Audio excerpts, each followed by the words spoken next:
একাকিত্ব এটি সবসময় কষ্টের হয় না। কিছু কিছু একাকিত্ব নেয়ামত। রবের জন্য যে একাকিত্ব, সে একাকিত্ব কখনো কষ্টের হয় না। হৃদয়টা ভেঙে আজ চুরমার। কোথাও কোনো আশার আলো নেই, চারদিকে ঘুটঘুটে অন্ধকার। কোথাও কেউ নেই। জায়নামাজে বসে অশ্রু ঝরাচ্ছি, সেই অশ্রু এসে সান্ত্বনা দিচ্ছে। হে ব্যথিত হৃদয়, কষ্ট পেও না, তোমার রব সব দেখছেন। মনের ভিতর জমিয়ে রাখা এক সমুদ্র পরিমাণ কষ্ট, যা কেউ কোনোদিন বুঝেনি, বুঝার চেষ্টাও করেনি। সে কষ্টের কথা তোমার রব তো জানেন। তিনি তোমার সহায় হয়েছেন বলেই তো তোমায় এই একাকিত্ব দিয়েছেন, যাতে তোমার কষ্টের কথা তোমার রবের কাছে বলে হালকা হতে পারো, তোমার দুশ্চিন্তার কথা রবকে বলে নিশ্চিন্ত হতে পারো।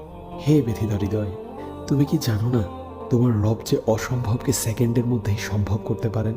তাহলে একাকিত্বকে তুমি কেন ভয় পাও? যে একাকিত্ব তোমায় বারবার রবের দিকে নিয়ে যায়, রবকে স্মরণ করিয়ে দেয়।